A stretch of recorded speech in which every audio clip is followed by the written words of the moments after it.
Welcome to FIJ's ongoing series of webinars inside the investigation. I'm Ellen Weiss. I'm the president of the board of FIJ. So today we're focusing on environmental investigations, and we have two great projects and two great reporters to showcase.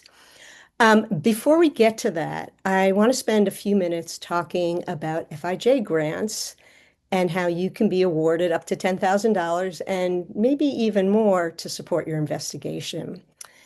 Because at FIJ, our mission is to support independent journalists to produce high quality, unbiased, investigative stories with impact.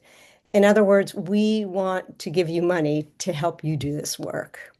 So, first of all, if anybody is on the webinar and has received an FIJ grant, if you did, what type did you get? Tell us a little bit about it, and you can just toss that into the comments section. So I'm going to share my screen and go through a few slides that kind of outline what kind of grants we give. So bear with me for one sec. Go sharing. And oh, I have to get to, oh man, this is in the way. Uh, let's see if I can, okay, there we go. All right.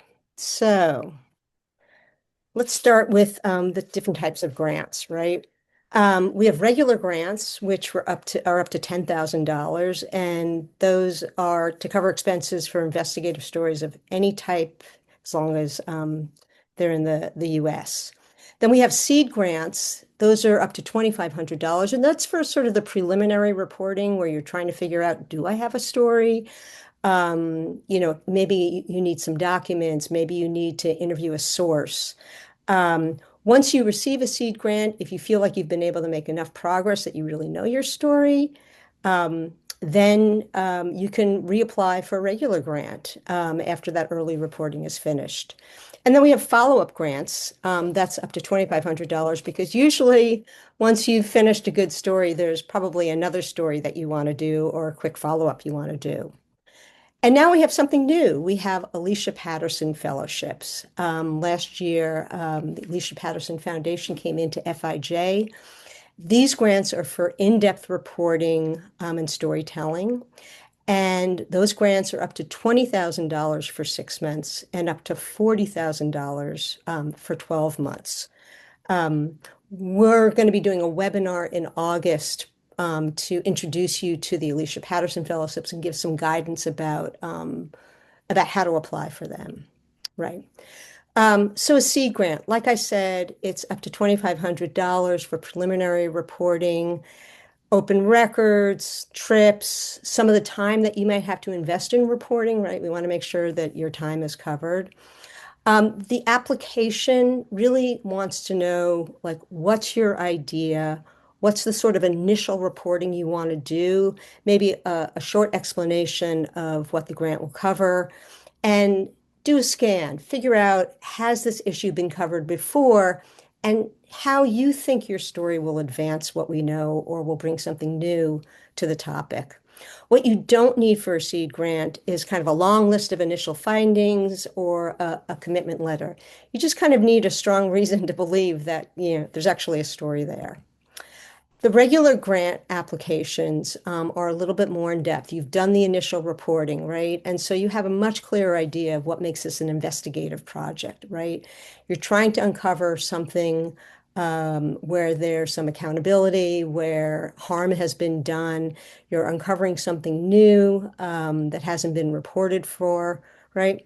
We want to see a list of those initial findings. Again, we know that there's more reporting to do, but you have enough to show that it's not just a hunch anymore. Like, there is a problem. You may not have everything, but you clearly have established that it can be verifiable, right? Then you have a plan for your investigation. Maybe you're going to be needing more data. Maybe you're going to be interviewing more sources, right? We want to hear about what your investigative plan is. Again, what you will cover that's new, and a little bit about yourself, why you are in a good position to cover this story. This is just a quick look at what a kind of an application looks like. So, um, who's eligible for an FIJ grant, right? And then we get questions about that all the time, right? All journalists are eligible. We give most of our grants to freelancers, as long as you have a letter of commitment from an outlet. But again, nonprofit, even for-profit organizations are eligible, right? In terms of the format, we provide grants for digital, audio, video, photojournalism, books, as well as online and print publications. The one exception is the Alicia Patterson Foundation grants. They are really just for print publication or online. It's for text-based reporting, right? We get a lot of questions about international stories, and the answer is yes, some are eligible. They need to come from a US-based reporter and have a strong US angle, or have a strong US angle, and they have to involve something that is impacting citizens, a business here, the government is responsible, and you have to have an English outlet in the US as well as one of your publication partners. We're going to ask you for a budget, and so a little bit about what we will cover and what we won't cover. So the fund will cover the hard costs, travel, records fees, data collection, and of course, a stipend for your reporting time. We don't tell you what percentages, but those are the costs that we'll cover. We won't cover things like renting office space, buying equipment, although if you need to rent equipment, that's okay, right? We don't cover things like distribution and promotion, right?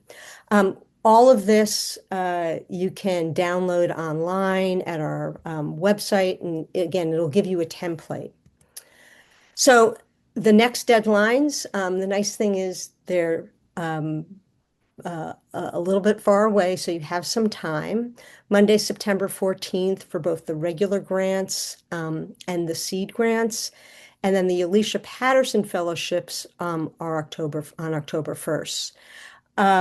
Again, if you have any questions about applying for a grant, we have lots of video explainers. We have an FAQ. You can email us. We really want to be helpful. We just did a webinar in April about what makes a great regular and seed grant application. And so you feel free to go and watch those as well. So I'm going to stop sharing now. And a little bit of housekeeping. I want to, I'm going to be talking to our guests for about 20 or 30 minutes. If you have questions, you can put them into the Q&A section or the chat section whenever you want. You don't have to wait. And finally, we are recording this webinar. We're posting it. Our guests have prepared a tip sheet that'll be on the FIJ website. The bottom line is you don't have to take notes. You're safe. You're going to get a copy of everything. So with all of that housekeeping, let's begin. Wow, environmental investigations can be really hard, right? I mean, there's science, there's sometimes math.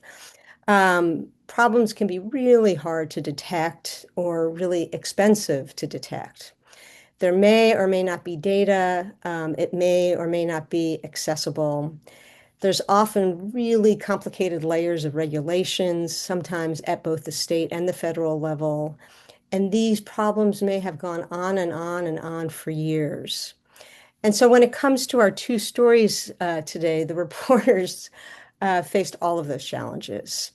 A lack of regulatory oversight, a lack of consistent data, or basically really anyone who's supposed to be acting in the public interest actually doing their job. And yet the stakes are so very high. It's about the water we drink, the air we breathe, contaminated and hurting the health of entire communities for years. And both of our guests today uncovered problems that is so often the case were out in the open in plain sight, right? Environmental hazards that weren't even confined to a single block or a neighborhood. And as you're going to hear, figuring out what exactly was going on required a combination of inventiveness, stubbornness, humility, and ultimately a tremendous amount of original reporting. So let me introduce them one at a time. Navina Sadasavim is an investigative journalist and editor at Grist. She's covering the oil and gas industry and climate change. She previously worked at the Texas Observer, Inside Climate News, ProPublica. Navina has a background in chemical engineering, and if you ask her parents, was supposed to work in the oil industry. But then, happily for all of us, she discovered journalism. And I say thank goodness, especially after you hear her talk about her story. So when you think about it, every time you have surgery, the instruments and supplies that are being used are almost certainly sterilized with ethylene oxide. That's a colorless, odorless gas that the EPA has identified as one of the most toxic, federally required, regulated air pollutants. It's linked to breast cancer, lymphoma, nervous system damage. So most of us know that sterilization facilities use this chemical, but what almost none of us knew until this reporting was what happened next. Navina and her reporting partner at El Paso Matters, Lila Yunus, began digging in. And what they discovered is that after medical devices are sterilized, they're loaded onto trucks and shipped to storage warehouses. And they keep releasing the ethylene oxide the entire time. And those warehouses, which sit in ordinary neighborhoods next to schools, parks, homes, they're almost entirely unregulated. So the EPA controls sterilization facilities, but nobody controls the warehouses. And so through records requests, original data analysis, stakeouts of facilities, and interviews with workers and residents, Navina and her partner identified at least 30 warehouses across the country that definitely emit some amount of ethylene oxide operated by major medical companies. And what they showed is how this problem could be so much bigger than any regulator has acknowledged. So Navina, welcome. And just tell us, how did you first discover, that these warehouses were a source of these chemical emissions? Was there a document, source, a tip? How'd you learn about this? Sure. We actually began by looking at sterilization facilities because that was what was getting a lot of attention at the time. The EPA had come out with this short list of facilities that it thought was posing an unacceptable cancer risk to the communities that lived around it. So that's kind of where we began. And we were looking specifically at a facility in Puerto Rico that seemed particularly bad. And we were talking with a lot of advocates in that sort of preliminary research for a story about that Puerto Rico facility. And the one thing that we kind of often heard at the end of the conversation when we would ask sort of, one of those questions that reporters tend to ask, which is like, what else should we know about this that we didn't ask you about? And they would invariably say, like, oh, by the way, you should also know that, some of the warehouses that house these products after being sterilized are also continuing to emit ethylene oxide, and like nobody's doing anything about it. The EPA isn't really like targeting these warehouses. And so that's something that we kept kind of hearing over and over again. And it sort of clicked for us that that was maybe a place where we could contribute original reporting, where there was a real need for someone to kind of dig further. Right. And you identified, like I said, 30, well, at least 30 warehouses that definitely emit some of this chemical. You compiled a list of, I think it was 100 potential sites. Walk us through how you did that kind of reporting, how you figured out like what got on the list, what didn't get on the list. Again, you did some stakeouts, but just walk us through your process.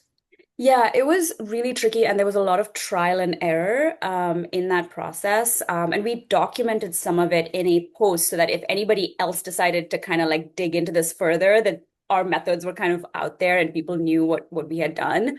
Essentially, we had a list of sterilization facilities from the EPA. Like we that was sort of our starting point. We knew where the products were being sterilized, and then we knew that they were being transported by trucks to warehouses and they were, or storage facilities, and they were sitting there sometimes for weeks, sometimes for months before they were shipped to hospitals and clinics across the country. So we knew that that was sort of the logistical chain. And we knew that the EPA had sent out an information request to the sterilization companies. And one of the questions they had asked these sterilization companies is, where do you warehouse the products, right? And so one way we kind of identified some of these facilities was to submit a FOIA and get that data set from them. Unfortunately, there were two issues with that. One, a lot of companies claimed that it was confidential business information, so it was redacted. Uh, Mm. maybe 5 to 10 companies had listed out their warehouses, and so but we got a few from that list. And then, the second trouble is the way the industry works. The sterilizers are third-party contractors. They're not the ones that own the warehouses, right? So the medical device producer, the company that produces the medical devices, is the one that contracts with the sterilization facility and then decides where they're going to warehouse it. So they were not part of that information request in the first place. Um, so from there, we tried to look at warehouse databases to identify all of the warehouses across the country and then try to see if we could figure out which ones were being used to store medical devices. Trouble with that is not all medical devices are sterilized with ethylene oxide. So we ran into trouble there. At one point, I did do stakeouts in Southern California and in Arizona where I sat outside the sterilization facilities and talked to the truck drivers who were taking the product from the sterilization facility to the warehouse. And that was one way that we managed to narrow down a few cases. But again, that was a really time-consuming process. And we maybe identified 4 or 5 warehouses that way. So it was sort of a mix of these different methods that led us to that list of 30. And then we decided we would put out this longer list of 100 potential warehouses because we wanted people to know that, we were only able to kind of verify 30 warehouses, but there may be potentially many, many more. And so we had this like sort of secondary list that we put out there in the hopes that other reporters would kind of pick it up and run with it. Great. I'm going to share my screen because I want you to talk about Vanessa Dominguez and how you found her. Again, your story required a lot of shoe leather reporting, and maybe you can describe this. Also, one thing, forgive me, I did misspeak. I said that you had to be a US-based reporter for a grant. You don't need to be based in the US, so I apologize for that. I also saw a question. We really don't set a ceiling on the number of grants we give. We look at every application, the board reviews and reads every single application, and we give as many grants as we can, to be honest with you. And we often go back and ask people, we'll give people mentors. Again, our goal is to support as much of this reporting as we can. So apologies for my mistake, and Navina, take it away. Yeah, I can actually just on that, I can vouch for that. I am the recipient, like Leila and I received 2 grants from FIJ, one for that Puerto Rico story that I mentioned, and then one for this warehouse story. So there was the work that we were doing to try to identify as many warehouses as possible. And then at the same time, while we were doing that, we were also looking for one case that could kind of exemplify this issue, right? How can we identify one warehouse where we know it's emitting ethylene oxide, we know the levels are high, we know that there are potential impacts on workers and the community nearby. And that was kind of very tricky because we were talking about sort of finding kind of internal documents or regulatory documents that showed the company was emitting high levels of ethylene oxide. And again, this was like a very long, tedious process. I submitted FOIA requests to so many states where I knew that there was a sort of a concentration of sterilization facilities and medical device companies. And so I kind of figured there has to be a warehouse in these states. And all of the records requests kind of came back um, I just got nothing back from that process. And then, one day, just sort of on a lark, I decided I was just going to go through every state's permitting databases. Often the permits are publicly available. Many states have like a database where all of their permits, most of their permits are kind of publicly available and you can just sort of search through it. So just kind of went down the list, starting with Alabama, Arkansas, got all the way down to Texas, where I had in fact sent in a records request and hadn't gotten anything back. Um, and started searching for ethylene oxide, started searching for, the names of major medical device companies. And I landed on Cardinal Health. And it turned out that they had two facilities in El Paso, Texas, two warehouses, and their permits very clearly showed that the warehouses emitted ethylene oxide, and they had been disclosing it to the state regulator since 2009. That was kind of like mind blowing that this has been like sort of publicly acknowledged by this company for, more than 2 decades. And so that kind of became the starting point for this reporting.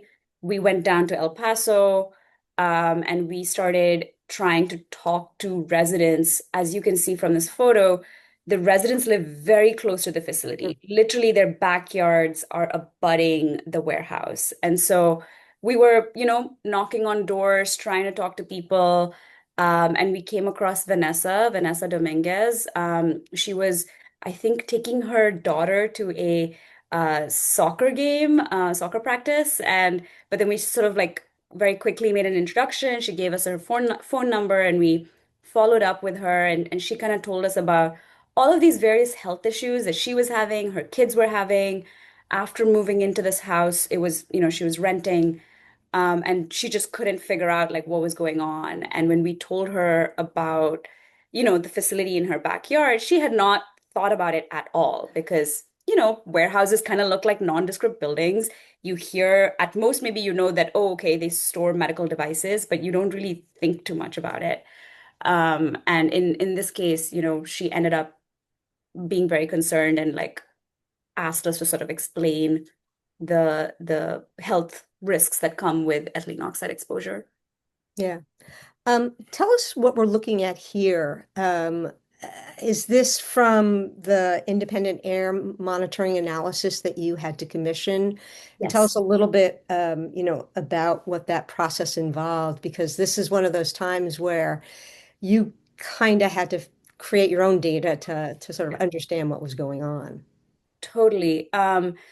So, I mean, and this is often the case with air pollution, right? Like you can have a number. So, you might know that a facility emits 2,000 pounds of ethylene oxide, right? But what does that mean? We need to kind of contextualize it for people so that they can understand what the risk is to them. And the EPA for all of the sterilization facilities had done the sort of modeling to look at what the cancer risk was outside of these sterilization facilities. So we knew that there was sort of an existing method or a process to assess what the cancer risk from a facility that emits ethylene oxide is. And we had these, permitting documents that laid out how much ethylene oxide the company thought they were releasing. And so since we had that number and we knew that there was sort of this EPA method for modeling out what the risk was to the community nearby, we decided to approach an independent sort of air expert who had experience doing these analyses, and essentially had him run this model for us and figure out what that cancer risk looked like. And we found that literally the houses where Vanessa was, that lane, and some of her neighbors were in the zone of very high risk, right? Risk so high that had this warehouse been a sterilization facility, the EPA would have warned residents about it. And it just so happens that it's not a sterilization facility, it's a warehouse, but it's still emitting these high levels of ethylene oxide. So this was, I feel like, a very important part of the reporting because it helped communicate that it's not just that the warehouse happens to release some ethylene oxide, it is that it is high enough that it can have really like detrimental health consequences for people who live nearby. That's great. I have a ton more questions and I'll get to them. I also want to get to Tom, but I'm really interested because this was a partnership and just tossing this out to the people on the webinar. How many of you have worked in partnership with other reporters or other organizations? And just maybe drop drop into the chat, like, what do you think makes for a successful reporting partnership? Because to me, I think they're really, really important these days to getting the work done. Um, so, Tom, um, Tom Perkins began his career in journalism at the Wildcat Roar, his high school newspaper. He went from a food writer at one of Michigan's leading watchdog to become one of Michigan's leading watchdog environmental journalists. As a freelancer based in Detroit, Tom is reporting on toxic chemicals, the role of corporate power and regulatory dysfunction, and how those two play in the many environmental crises and threats that face not just Detroit, but the whole nation. His stories have exposed the failure within federal agencies, from the EPA to the DOJ. He's shown how corporate money influences regulation, policy. Um, Tom basically established a toxic chemicals beat at The Guardian, and that's where most of his environmental work these days is focused. In fact, he's currently writing a book on the chemical industry that Macmillan is publishing late next year. So we're going to talk about one of Tom's Guardian investigations, where he revealed that air pollution permit applications in Michigan frequently rely on questionable monitoring data. His analysis of 10 years of permit applications found that more than 90% did not follow data collection rules. In some cases, the companies were using monitors that were located dozens or even hundreds of miles away from the proposed facility.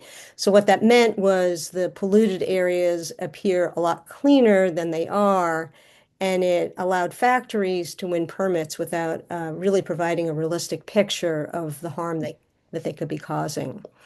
When I talked to Tom about this story, he told me it was the most complicated story he's ever worked on, that going through files that sometimes were thousands of pages long, and there's no command effing, more sort of a hunting and pecking process to figure out what was going on. Ultimately, he uncovered both a regulatory and a public health problem because the data affect what people are breathing now and what they may breathe in the future. So, Tom, welcome, and tell us a little bit about how you found this story. Great, thanks. Excuse me. Yeah, this one was just a pretty simple case of me not having a story to work on for the week and calling some sources and asking them what was shaking. And one of the lobbyists for the Sierra Club, who gets particularly fired up about these kinds of issues and is one of the first people I call whenever I am looking for a story, told me about this proposed slag factory in Southwest Detroit, which is a super polluted area in the region, and she told me a little bit about how they're proposing this facility, and to determine whether it would violate federal air quality standards. They were using data from a an air quality monitor that was 6 or 7 miles away in a suburb where the air is much cleaner than where the facility was going. And there was a bunch of community organizing around it, and the local environmental attorney was at that point, um, I think, kind of laying the groundwork for a lawsuit if the regulatory agency Eagle didn't change course. And so I called that attorney. He told me a little bit about what was going on, filled me in on a bunch of the details. I mean, it's completely outrageous if you look at the air quality data from where the facility was at that point planned.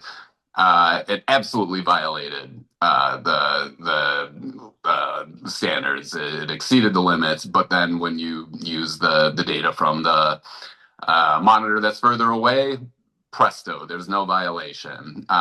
So we talked about this for a while. I was getting together a story, and I said, well, is this normal? Is this how things go with the Eagle, or is this just sort of like an outlier or like a one-off case? And he said, "Oh no, I like pretty much every facility they're in some way manipulating air quality data to push through these projects that would otherwise, or that are violating standards." So I ended up doing just kind of a quick turn story on that, and then from there put together the broader investigation. Yeah. Um, in your case, the data was hard to obtain. You could get the permit applications, but Hmm. tell us a little bit more about what it took to review them. And especially, you're a freelancer. Like you don't have a data team, you didn't have a partner. So, what was your system? How did you do that? I mean, this is one of those cases where there wasn't like a particularly great system, but I had to for the for the data collection, I had to lean pretty heavy on this attorney.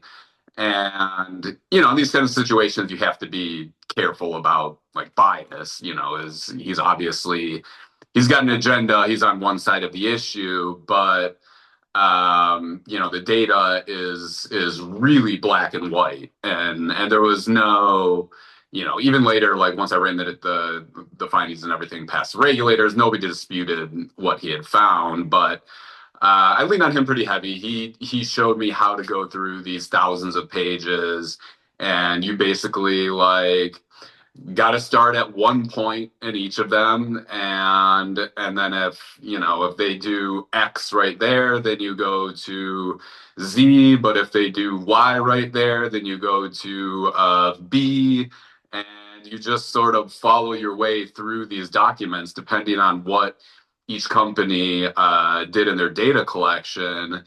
And yeah, it was really difficult because I mean, each of these was like thousands of pages. There were all these appendixes. It was just like it was a lot. Uh, but I mean, ultimately, it was I had some good help with the attorney, and was able to pull it off. But it's difficult being a freelancer doing this because I don't get a salary. So, oftentimes you get paid by the word. So when there's stories like this that involve a ton of data analysis, it does not make financial sense a lot of the time. There's stories that I haven't done before because I just wasn't going to get paid enough to make it worth my time. In this case, I got the Guardian to pay me a little bit extra, and FIJ covered a lot of the FOIA costs, so that was good. But yeah, it's challenging as a freelancer. Yeah. Just anybody who's on the webinar, who's had to do this kind of heavy lift as a freelancer, maybe, where did you turn to for help? Maybe you can share any resources that you have with other people because it is really hard when you're working alone. So what was the most striking pattern that you found in the data once you kind of made your way through it? I mean, just the overarching pattern, which is that most of the companies and regulators were not following the Clean Air Act rules, or in some cases best practices. It was like 90% of the time. And you could have made the argument in some, even in some of the 10% that they weren't following them. But, it's just, it was insane to me how clear the rules and the best practices are, and just how blatantly they're ignored. Yeah. I think that's, there, other than that, there weren't like too many patterns that particularly emerged, but they did, they were one of a handful of strategies that they used to get around the rules or best practices. Sure. You focused on a couple of concrete examples, auto plant in Sterling Heights, an industrial facility, and another in, I guess, Northfield Township, Mhm. Southwest Detroit, Monroe. Was there something particular about those places? What drew you to them? Mostly the it's kind of a diverse group that shows the different ways in which companies and regulators were manipulating the data. And they were like kind of representative of like rural, suburban, and urban areas. So like Escanaba is in Michigan's Upper Peninsula. It's a, I don't know, a city of like 20 or 30,000 maybe, which is sort of a lot for up there, but it's like surrounded by woods. And they use air quality monitors from one of them was in like in the middle of a national park in Wisconsin, I think maybe 100, 150 miles away. And then another one was from Houghton Lake, which was 100 or so miles away, like also kind of in the middle of nowhere. And you know, the EPA or the or Eagles claim there was, oh well, the air sheds are very similar in Escanaba and in the middle of the woods. But I mean, I don't think that that's true. I don't think the air shed is quite the same in the middle of the woods in Wisconsin as it is in this town in the Upper Peninsula. But Northville Township, I forget exactly what the facility was there, but they uh, basically Eagle, the state regulatory agency, said that, oh well, you know, they don't have to do this because they're the only source of pollution. Well, Northfield Township is like a pretty wealthy suburban municipality outside of Detroit. And if you look at EPA data, there's like 160 other sources of pollution that they track. You know, so saying that it's a single source of pollution is, you know, Southwest Detroit, Monroe, those are both pretty heavy industrial areas. I think Monroe, I think they just didn't do any analysis at all and just flat out ignored the Clean Air Act, and there were no repercussions there. And then Southwest Detroit, that's the slag facility that I mentioned before, that used an air quality monitor that was further away than one near the facility. Yeah. I mean, for both of you, you know, both your stories, the residents, you know, and the workers really had no idea what was going on, what they're being exposed to.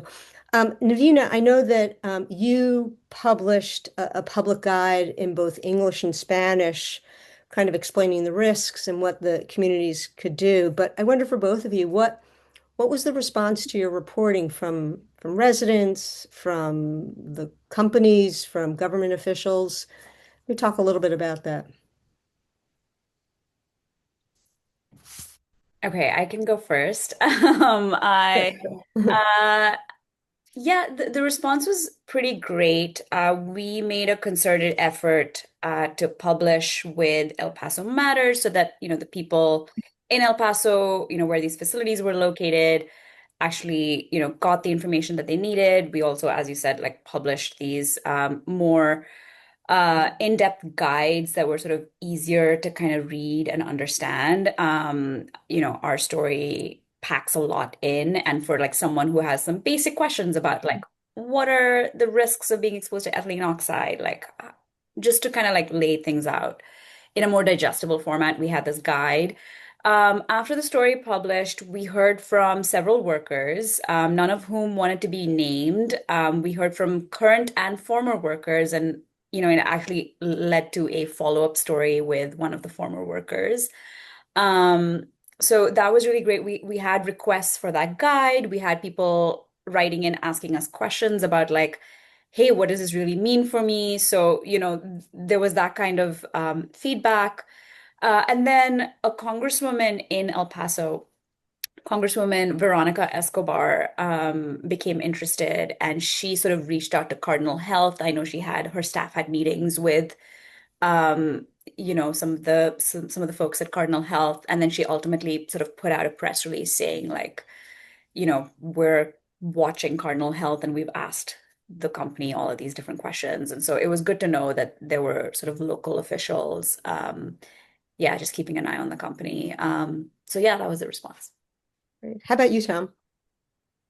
Um, I heard from sources that generated a lot of conversation in Lansing, the state capital in Michigan, but the legislature here is, you know, they're the ones who have to fix this, and there's not a lot of hope that they'll ever not that they'll ever that, but in their current iteration will take any kind of meaningful action. The Some sources at Eagle said it was the topic of discussion there for a few days, but Gretchen Whitmer's in charge of the state regulatory agencies, and she's been pretty adversarial to most environmental groups, environmental causes, etc. And she's very pro-business. A lot of these folks are her donors. So you know, it didn't it didn't ignite the change that I hoped that it would, but at least got people talking, and I think really shined a light on this issue. And hopefully down the road, when there's a better administration and a more favorable legislature, somebody will do something about it. Yeah. Both of you, I think often bring an environmental justice lens to the work that you're doing. And I just wonder what kind of advice or guidance you can offer to reporters um, about how to do that, especially on stories, where you want to center the affected communities, which so often are communities of color. Any suggestions about how you've been able to do that? Yeah, I think uh, with a lot of investigations, there's often an environmental justice lens. There's often, as you said, communities of color that are disproportionately affected. And I think the first step is to kind of just sort of be really aware of that and, figure out how that sort of how that sort of layer fits into your reporting and your story. So for instance, this warehouse project could have totally been set elsewhere. It could have totally been in a different community. But one of the things that we knew with the sterilization facilities is that the risk of ethylene oxide exposure was much higher for Hispanic communities, Latino communities. And so that was, and it so happened that we also found these warehouses in El Paso. And so it was a sort of like perfect merging of those two facets. And so, I mean, I think that's one of the things is just to kind of keep that top of mind. And then when you're doing that reporting, to know that there are maybe going to be additional barriers to finding people in the community who will talk to you, to finding sources within those communities, and to just know that it just means that you have to put in sort of more time and effort. Sure. Anything from you, Tom, to add? Yeah, I mean, I think the best thing to do is, or the best way to get started is just to, as much as possible, kind of embed yourself in these communities, and listen to people and listen to what they have to say. And this one kind of came from a lobbyist and an attorney, but I get a ton of stories just by calling up folks who are living in these neighborhoods and dealing with this stuff day in and day out, and just saying, "Hey, what's up?" And you know, usually you ask somebody that simple of a question, and they've got a few things to tell you about. And that also, I think, helps foster trust. People know that you're listening to them, that you're there to hear them, and that makes it easier, but makes it uh, helps, yeah, just sort of foster that trust. Sure. The question for you, Tom, can you talk about what data you had on where the actual air monitors in the area were located? Did it just come from the permanent applications? I'm based in Oklahoma, and our environmental oversight agency recently denied one of my records requests for the location of air monitors, saying they're worried about vandalism. That's a new one. I haven't heard that. Uh, I mean, I'm pretty sure all of Michigan's air monitors are the locations are all online, and that might even be through. Um, an EPA site. But yeah, those are definitely online. It might be through an EPA site. I'll double check that. That was also, I was mostly doing this in 2024, early 2025. So if it was on an EPA site, it might not be anymore. But I'll double check on that. Great. Navina, the other thing that you did, which I think is really important for this group in particular, but for a lot of reporting where there's more information than you know what to do with, is you were really intentional about scaling the story to other communities. You made the data public. I think you held some training or you offered training. Um, can you tell us a little bit about that and what the result was? Sure. That was definitely a really important aspect of how we structured the investigation and how we sort of structured it so that it would have more impact because, you know, as you can probably imagine, it was a lot of work to put that list of warehouses out there. And we knew that there were dozens, if not hundreds more that we just hadn't gotten to. And so yeah, we knew that it was important for both like community members and for journalists in various states and cities to be able to kind of continue the work. And so we did a few things. One, we made that list of warehouses, both the potential list and the confirmed list, publicly available. Very easy to access. It was in a map, it was in a spreadsheet, sort of, yeah, easy for you to sort of figure out, whether you lived close to one of these facilities, whether there were any of them in your reporting area.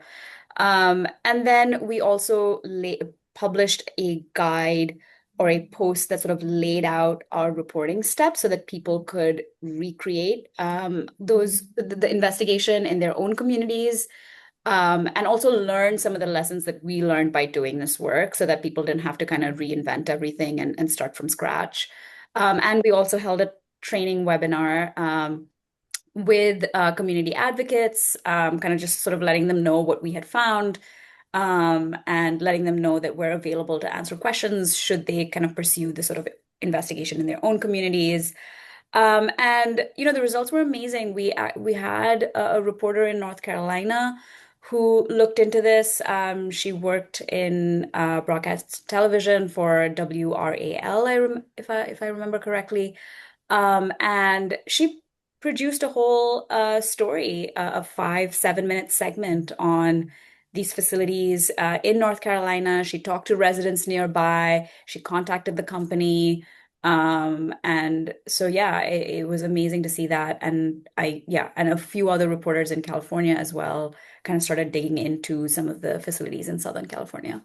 That's great. I'm going to put you on the spot, but I would just say if you have a link to that data and you want to drop it in the chat because it's a story that, as I said, you found it's definitely more of a national story than just a Texas-based story.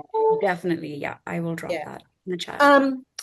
Tom, you mentioned the FIJ grant, but I wonder if you could both talk a little bit about what role the FIJ grant played in your reporting. Where did you realize that you needed financial help? Like, what stage of your reporting were you at? Um, I mean, I knew right away the only way to get these documents that were thousands of pages long was to FOIA, and I knew it was going to be a long, complicated process, and there was no way that the Guardian was going to be able to pay me for my time and cover all the FOIA costs, and the FOIA is also like got a little bit complicated at one point. So yeah, I mean, I knew straight away that I was definitely going to need to get those costs, or to get those costs covered. The time is challenging though, and I didn't know that, and I don't know if it's something new, but I didn't know that FIJ does cover time costs. But I think that is like, as a freelancer, one of the things that I found most challenging is finding resources to help cover these types of projects that take a really long time. And like I said before, there have been some really good projects that I just have not done because it would take a month or two of work, and there's no way I could possibly um, cover that. And a lot of, not, maybe I was wrong with FIJ, but it seems like a lot of the folks who do grants just don't cover time. So time is Yeah, great for freelancers. glad we could help. How about you, Navina? Yeah, it was absolutely essential, in part because it helped us take the time that we needed, and do the reporting that we needed to find some of these warehouses. Like I said, there were stakeouts, which involved me kind of, flying out to Southern California, to Arizona. And then eventually, when we found the El Paso warehouses, it was so critical that we went on the ground and try to talk to the workers and try to talk to the residents. As you can see, like that added so much to the story. And yeah, that was all essentially possible because of the FIJ grant. Great. Just we've got a few more minutes. Feel free to, you can ask questions about grant applications. You can ask, oh, here we go. What proportion of the $10,000 grant would be reasonable for freelancer time costs? I mean, to be honest, if you feel like you need the entire $10,000 to support your time, we will consider that. Again, we understand sometimes these investigations take a considerable amount of time, your time. And again, we're trying to make sure that you have an idea that's investigative, that's going to uncover something new, and we recognize that that's going to take time. So we don't ask people to sort of proportion it in any way. Put in what you think you need support in order to make this investigation possible. Um, I guess for both of you, what do you wish you knew when you began this reporting that you had to learn the hard way? And again, any tips to help the people listening to sort of if there is a shortcut, what that shortcut would be, and if there's not a shortcut, just letting people know what they're getting into when you take on this kind of reporting. I think the one thing for me was I there were a few false starts that really tripped me up, where I figured out how to do what I needed to do and kind of started doing it a little bit, and then got sidetracked by something else and came back to it, and uh, that just was not working. So I mean, I think that if there was one lesson that I took away from this, it was like find the time to focus solely on this one thing when it's this complicated. Like, don't try to do two or three things at once because it's just going to make this way harder. And I was a little bit embarrassed because I at one point had to go back to the environmental attorney who helped me figure out the system for analyzing these documents and be like, listen, I kind of forgot how to do this. Can you show me again? And it wasn't like a quick conversation. It was like sit down for a while and like go through these things. So, give yourself the time and space to do it. Great. I would add, I think, for me, when I sent out those FOIA records and I got nothing back, I was very dejected. I was convinced that, like, surely someone's going to send me something. But the biggest sort of learning was that just because a records officer tells you that, like, there's nothing responsive does not mean that that is necessarily the case. And it may not even be for like nefarious reasons. It might just be that, like, the way they searched something was not exactly how they should have searched it. And so just kind of like, yeah, to keep continuing on and trying to find it, to to find what you're looking for. And in my case, I wish I had just started with the permitting databases, because if I had done that, I would have just found the El Paso warehouse within the first week, and things would have been much easier. But yeah, hindsight is 2020. Great. My last question is just if you could offer one piece of advice or encouragement to people thinking about applying for a grant. Um, any words of support for them Yeah, other than just do it? definitely do it, because it has really helped, like, sort of turbocharge my own reporting. And it has been such a vote of confidence in the reporting. When an FIJ grant comes through, I'm like, well, FIJ believes in me and the story, so I must make it happen.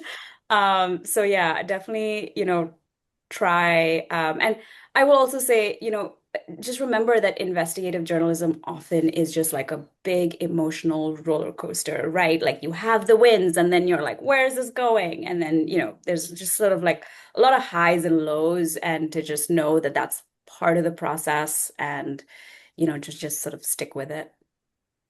Great. Anything to add, Tom, or? Yeah, I would say just think as big as possible.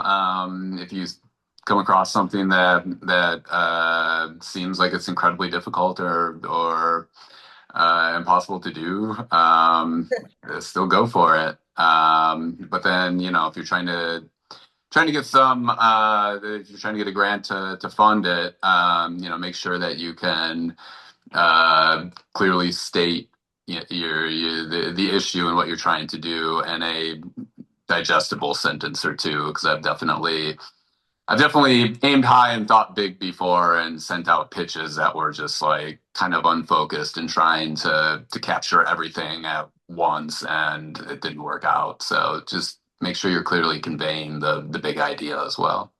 Fantastic. And like I said, we have lots of resources. If you have questions about what makes a good grant application, we have some samples. And we really, really encourage you.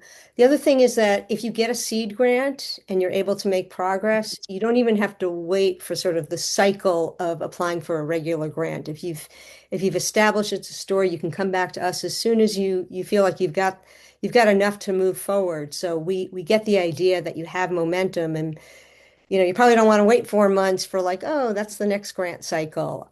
We want to help you again get that story going and keep it going, and ultimately, have it see the light of day. Thank you both so much. Navina and Tom have put together a tip sheet for doing this kind of reporting in your community. We'll post that on the FIJ website. Everybody who's registered, you'll be getting an email from FIJ sometime next week with a link to the recording of the webinar and the tip sheet. Again, a few reminders. The regular grants and the seed grant deadline, the next one is September 14th. The deadline for the Alicia Patterson is October 1st. And we're going to be holding a webinar in August with tips and guidance on how to write a strong application for those fellowships. Again, if you have any questions about applying or you want to make a suggestion for a webinar, you can email us at grants@fij.org. And if you go to the FIJ website, again, tons of resources to help you along the way. Thank you so much for joining us, and have a great weekend. Tom and Navina, thank you again so much. Take care. Thank you. Thank you. Bye-bye. Bye.